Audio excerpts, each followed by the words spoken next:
Welcome in, everyone, to Spiritual Roots Podcast with me, Misty, where we talk about life, the magical, mundane, and everything in between.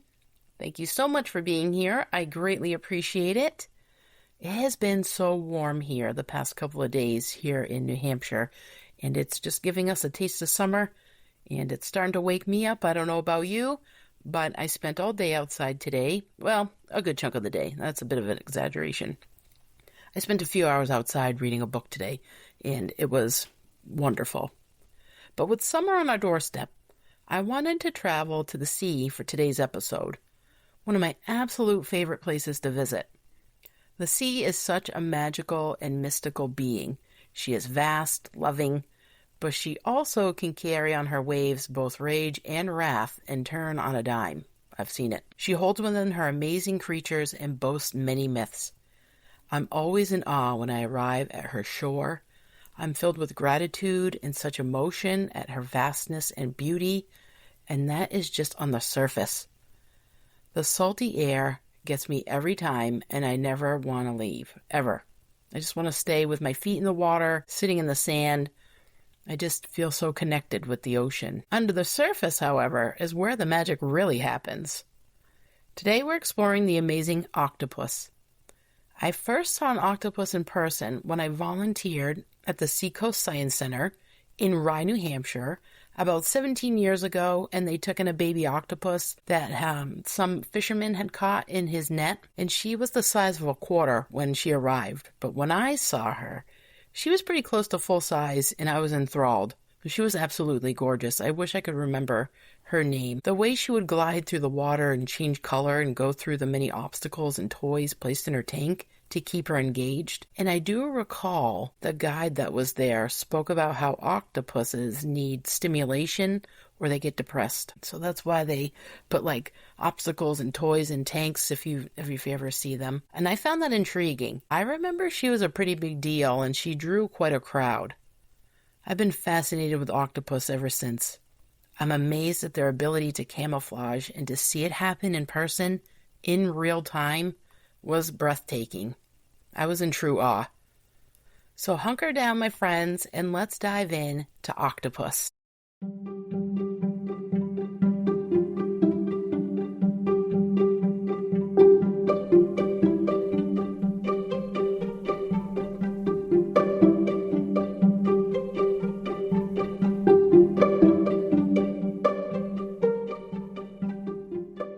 There is something otherworldly about the octopus. With 8 graceful arms and soft and shifting body and eyes that seem to hold ancient knowledge, the octopus feels less like a creature of the world and more like a visitor from another realm. Scientists study them in awe, mythologies whisper about them, and spiritually they carry deep symbolism tied to intuition, adaptability, and hidden wisdom. Today, we're diving deep into the world of the octopus, exploring not only the science of what makes them so extraordinary, but also their magical associations, spiritual meanings, and the deities and myths that echo their energy. Octopuses belong to a group called cephalopods, which also includes squids and cuttlefish. But even among these fascinating relatives, octopuses stand apart. They have 3 hearts, blue blood, thanks to copper-based hemocyanin. I think I pronounced that correctly. I had to look it up. Instead of iron-based hemoglobin, they have no bones, allowing them to squeeze through impossibly small spaces.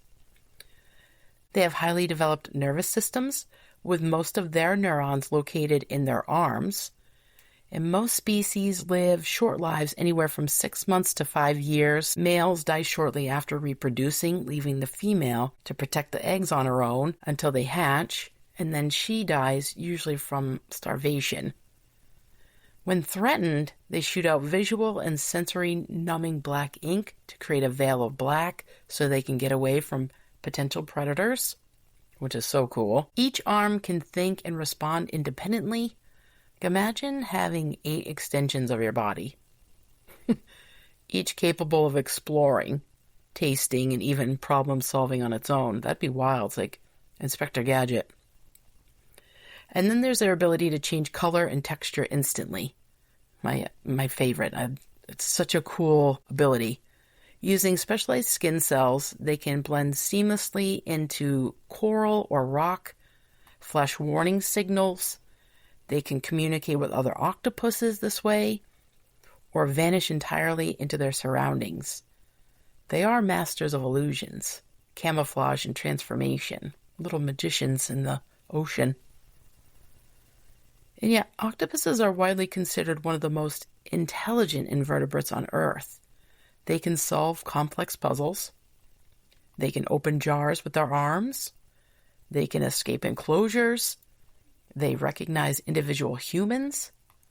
And they can use tools. Some researchers even suggest that octopus intelligence is so different from ours that it may represent an entirely separate evolutionary path to consciousness.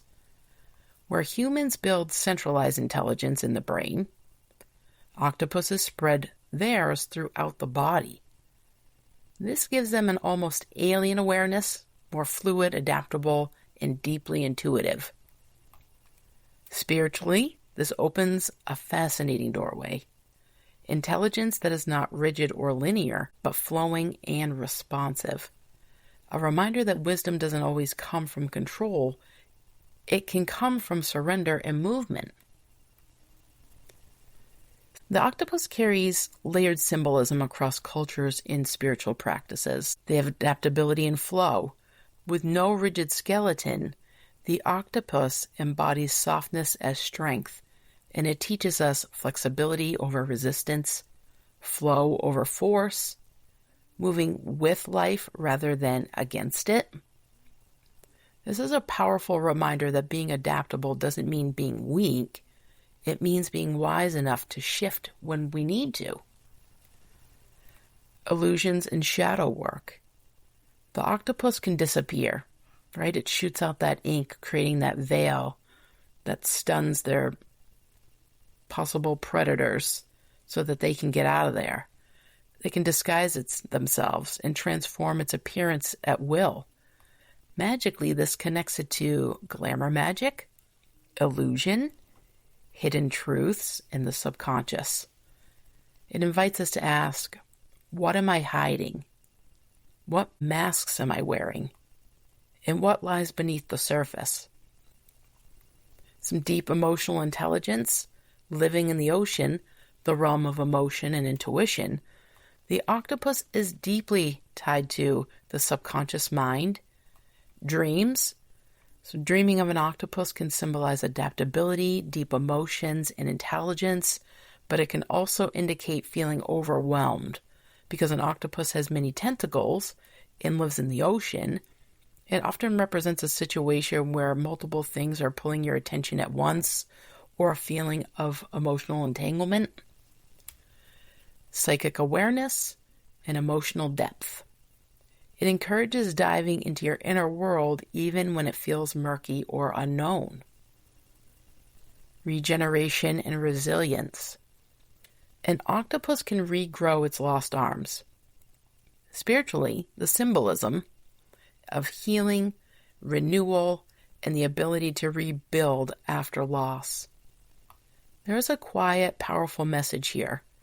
You're not defined by what you've lost. You're defined by your ability to regenerate, adapt, and overcome adversity. Multitasking and expansion. With 8 arms moving independently, the octopus represents managing multiple paths at once, expanding your reach, holding complexity without chaos. It's a symbol of the modern mystic, right? Balancing many roles while staying deeply connected to self. We're all going 100 miles an hour these days. In magical practice, the octopus aligns with several energies and elements. They align with the element of water, obviously, emotion, intuition, psychic ability, and healing. Planetary energy, the moon and Neptune. The moon for emotional tides, cycles, and inner knowing. Neptune for dreams, illusion, mysticism, and altered states. In some magical uses, you might work with octopus symbolism and spell work for adaptability during life transitions, shadow work and uncovering hidden truths, psychic development and dream work, protection through invisibility or energetic shielding, creative flow and problem solving. There's a lot there that you could use in spell work for this. That you could really dive into that one. Crystals to pair with octopus energy. If you wanted to incorporate these in any of your rituals, or if you want to do any of that spell work that I had said above, or magical workings, you could work with labradorite for illusion, magic, and transformation, amethyst for intuition and psychic awareness, moonstone for emotional balance and lunar connection, obsidian for shadow work and protection, ocean jasper. It promotes joy, adaptability, and emotional healing, encouraging you to navigate life's challenges and creative problem solving. If you want to include some herbs and some plants into your practice to work with octopus energy, you could work with mugwort for dream work and intuition, seaweed, which is very cool, oceanic connection and fluidity. I mean, you could pick that up anywhere. Most beaches are pretty affluent in seaweed. Blue lotus for mysticism and altered states. Orris root or iris, ruled by the moon. It is used to dive deep into the subconscious and uncover hidden truths. Aloe vera, which I thought this was interesting. A highly demulcent, I may be pronouncing that incorrectly, I'm sorry everybody. It's a demulcent plant that deeply nourishes and restores hydration to the body and spirit, symbolizing deep healing and emotional recovery. And I thought that was beautiful. If you want to keep your practice on the DL and you don't want to be too obvious, I mean, aloe is everywhere. That's a great little plant to have anyway on hand. Devil's Club, a highly revered sacred plant for the Pacific Northwest, where the octopus holds deep totem significance, used in traditional medicine for its profound protective and healing properties. Some deities and mythological connections with octopus. So while octopus are not always directly named in mythology, their energy is deeply tied to oceanic and shape-shifting deities. Poseidon, part of Greek mythology, god of the sea, earthquakes, and storms. The octopus, as a creature of the deep, reflects Poseidon's power, unpredictability, emotional depth. It carries his untamed, shifting nature. Yamaya, which is a Yoruba tradition, which is from West Africa. Mother of the ocean and protector of all sea life, patron of women. Through Yamaya, the octopus represents nurturing strength, emotional healing, and the wisdom of deep waters. And I want to go back to the mother factor of octopus. I think it was one of those documentaries like Earth or something, if it was called that, Earth or Earth 2. One of those documentaries that are out there. If I find it, I'll post it in the show notes. But I just caught a glimpse of it one day. And it was speaking about these octopuses that they are deep, deep, deep down in the ocean, like in the dark, dark parts. And they had to send one of those remote vehicles down with a camera, and it captured this beautiful garden of octopuses. They were all mothers, and they were there just protecting their babies. And it was the most beautiful thing I'd ever seen. I was in awe when I was watching this. And it was just a beautiful space down there that they had created, and it was dark. And I believe they were luminescent as well, if I remember. I think they're called the pearl octopus. Don't quote me. But I think that's what their names are. And that was their purpose in life, was to have babies, protect them, and then they die. Like, that's their cycle of life. And I thought that was beautiful. And that was very powerful for me, personally. Sedna, Inuit mythology, goddess of the sea and marine animals. Sedna's story is one of transformation through pain, making her deeply aligned with the octopus's regenerative symbolism and connection to survival. Kanola, Hawaiian mythology, a god associated with the ocean, the underworld, and deep wisdom. Kanola embodies mystery, healing, the unseen depths, all qualities mirrored in the octopus. If the octopus appears in your life through dreams, meditation, or synchronicity, it may be guiding you to embrace change instead of resisting it. Trust your intuition even when logic fails. Explore your shadow without fear. Stretch beyond your comfort zone. Reclaim your ability to adapt and survive. It may also be a sign that you're holding too tightly to something and it's time to soften, release, and flow. Tap into that water energy. The octopus tells us that intelligence doesn't always look the way we expect. It can be soft, it can be fluid, it can live in the depths, unseen, quietly observing. There is magic in that kind of existence. In the world that often values rigidity and control, the octopus teaches a different way, to bend without breaking, to disappear when needed, to regenerate when wounded, and to move through life with quiet, intuitive grace. I'm going to leave you all today with a ritual of regeneration. If you can't make it to the ocean, you could create the sea at home by mixing sea salt and water. What you'll need for this is you will need a bowl for burning, one bowl to mix sea salt and water if you're not by the ocean, a crystal or herb or both that feels right for you to connect to octopus energy, a figure or picture of an octopus, totally optional, one blue candle connecting to the lifeblood of octopus, or one black candle connecting to the ink it shoots out for protection. If you don't have either color, white works just fine. A pen and a piece of paper, your journal or magical journal, and a spoon for stirring. To begin, light your herb for cleansing your space or drink it in a tea if it's safe to do so. A tea is a beautiful way to connect to your emotions. Ground and center or cast a circle, whatever this looks like for your magical workings. In your one bowl, mix your water, rainwater, lake water, river water, or just plain old tap water, and sea salt if you're doing this inland. Light your candle. You can face west if you want to add extra element of water into your ritual.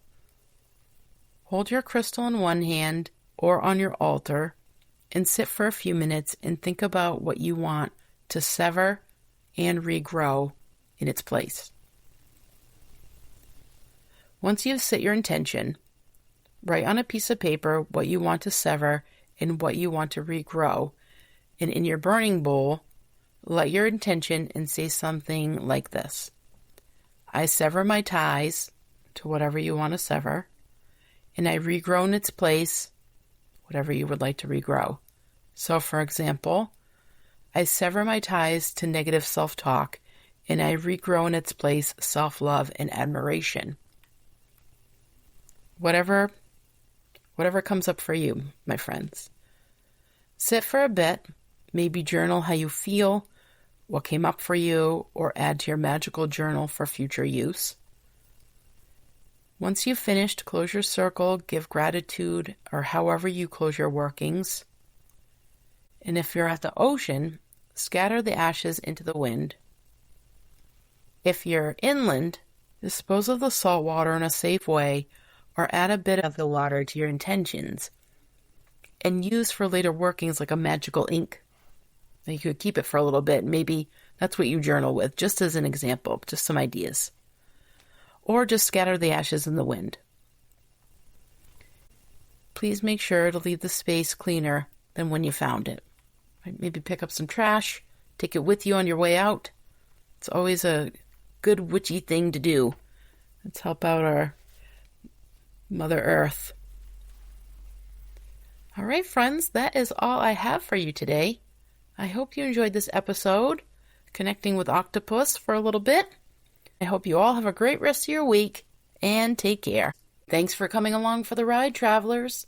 If you're enjoying the show, please share, like, or leave a review wherever you listen to your podcast.